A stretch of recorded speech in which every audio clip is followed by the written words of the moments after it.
I'm Todd Buttrick. I'm one of the Oscilloscope Specialists with Rohde. Rohde and Schwarz has been in business for, 80 years now, but we're relatively new in the time domain. People know us more in the frequency domain.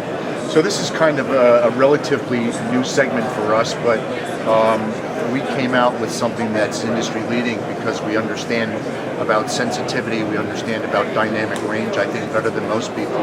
So we've taken all of that knowledge and we've incorporated it into a time domain machine that has excellent frequency domain capability as well.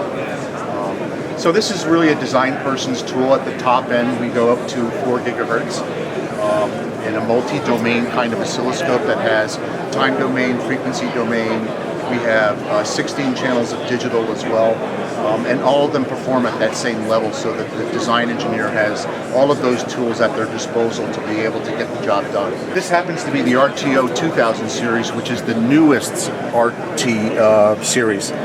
At the top we have our time domain signal, and at the bottom we have our frequency domain signal. And then we just have a stepped amplitude CW signal in the time domain. And what I've done is I've actually hand-drawn with just my mouse here 2 masks on either side of that.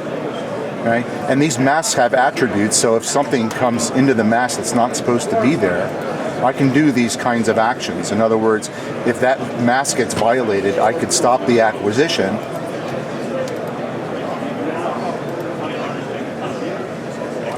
and now we have a captured waveform of something that might be a problem in my design that might be causing other things to happen.